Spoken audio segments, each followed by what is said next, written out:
Hello, I'm Zoë Schroeder, Registered Dietitian here at Tucson Weight Loss Surgery, and today let's talk about stress eatings and how to handle your cravings. So first of all, we need to establish whether this craving is coming from physical hunger or emotional hunger. We need to make sure that all of your physical needs are met before addressing that emotional hunger, because if your physical body is deprived and needing something, it will carry over and make a more substantial craving on that emotional hunger side.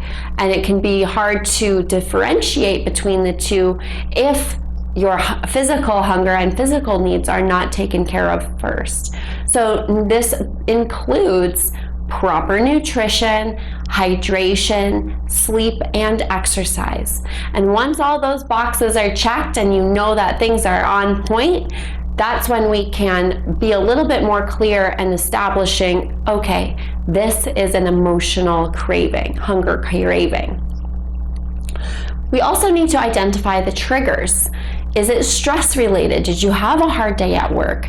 Is it the environment? Is it that, when you go out to eat, do you all of a sudden crave chips and salsa? Or is it the environment at work? Are people always bringing in donuts? You have to identify what the trigger is.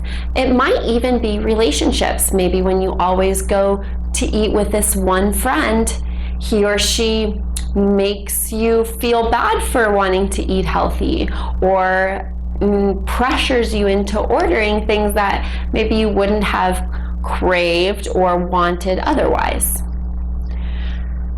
The next thing we need to do is self-investigate. So this is actually a very important and valuable tool in establishing what your triggers are and what was going on in and around the time that maybe you binged or fell into an emotional eating state or gave into the cravings. So I want you to keep a 1 to 2 week food log. Now, this is not just writing down what you ate, but I want you to write down when you ate and how you were feeling when you ate and why you ate what you ate. So it might be a good idea to just journal this so you can have this space, or if you are doing it on your phone, make sure that you have a notes section so you can indicate whether you were hangry or tired or stressed or overwhelmed, or if you felt like you were treating yourself, or if you saw the food and then you started craving it and that's why you ate it. Maybe other people were eating or you smelled food. So identifying why you ate along with what you ate can allow you to then go back later on after these 1 to 2 weeks and identify, looks like every time around 2 o'clock at work, I snack on chips. And you can identify, okay, why? Was I feeling stressed? Was I overwhelmed? And so on.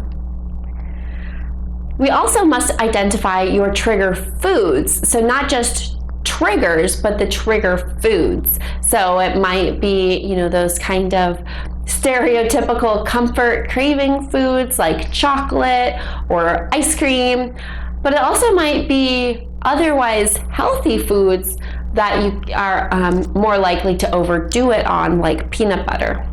Or is it cereal? Whatever it is for you, it's important to identify it and keep it out of the house, out of sight, out of mind. And if you are in a household that maybe you have kids or you live with loved ones that have some of these trigger foods for you, try to keep it all in a closed pantry or cabinet so that you don't have to see it sitting out on the counter every day. Your willpower will only go so far, so that out of sight, out of mind is the best way to go. Before we go into how to satisfy those cravings, let's first talk about a couple alternatives or distractions you can do.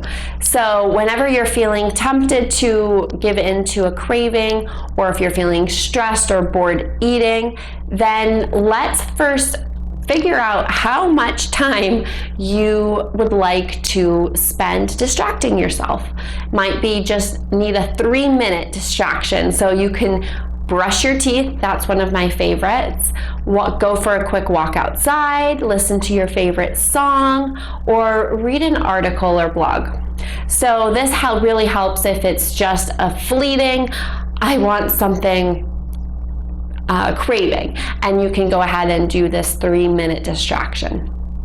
If it's a little bit longer, that you need to take up some time, about 30 minutes, then maybe you want to call a friend, or you can organize your closet or pantry. Probably pantry isn't the best idea if you're going to be surrounded by food and you're trying to distract yourself from food. So organizing your closet or your bathroom, and organizing anything can help take your mind off of it. And then going outside for a bike ride or a walk, something like that, is a nice chunk of time that gets your body moving as well and your mind off of whatever craving it is. And then if it's a longer period of time, say during the weekend, or you're home alone and you're bored, you'll want to do something that actually takes up a good chunk of time, so you're not just sitting around the house thinking about food. And so going for a day trip, adventuring off to some new place, or even going outside and doing yard work or starting a garden. These are all good ideas on how you can distract yourself and have an alternative to eating. But let's talk about how to actually satisfy those cravings. I really like to encourage you to identify what it is about the food that you're craving, texture-wise. Okay, I'm craving chips. Okay, so they're crunchy and they're salty.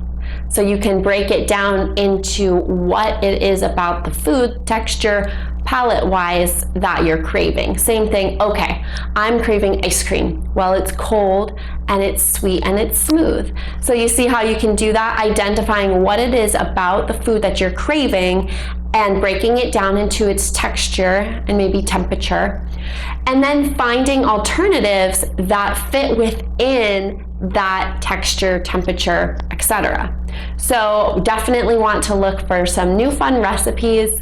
I have a couple up here on the screen, those kale chips or banana cocoa ice cream, nice cream.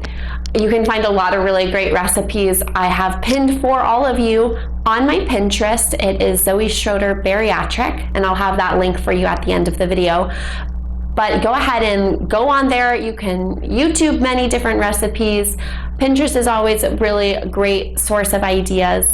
And making fruit or vegetables the main swap in whatever recipe you're making not only is a good swap, but you're also getting fiber and vitamins and minerals. And we've talked about that before on what a great addition fruits and vegetables are to your diet versus just trying to think about what you're taking away or not having. We definitely do want to avoid overusing sugar-free products like sugar-free Jell-O or sugar-free cookies or whatever it is. We really do want to avoid overdoing those so much, because here's the thing. Artificial sweeteners and sugar-free products are extremely sweet. They are hundreds of times sweeter than regular sugar, which only perpetuates this desire for heightened sweetness. And so once you are maybe sick of or no longer wanting to have a sugar-free option and you go for the real thing, you are more likely to overdo it, eat way more to get that same intensity of sweetness as you were getting from the artificial sweetener. So we don't want that. So definitely try to limit that as much as possible. But one of my really big recommendations here is, if you are just really craving ice cream and you are just like, I can't, I've distracted myself, I've tried the ice cream, I just really want ice cream, go out for your treat. That way you can get a small portion, maybe you can share it with a loved one, and you can enjoy, be in the moment, eat mindfully, fully enjoy the experience. not depriving yourself of whatever craving it is, but you are able to do it in a controlled environment that is less likely to lead to a binge. For instance, if you resisted having ice cream and then you say, oh, I just need ice cream, and you go to the grocery store and buy a pint of ice cream, even if you have good intentions of only eating a small dish, it's sitting there in the freezer and you know it's there. So go out for ice cream. Okay, there's the link for my Pinterest. Like I said, it's Zoë Schroeder Bariatric on Pinterest, and I hope to see you all in the nutrition program.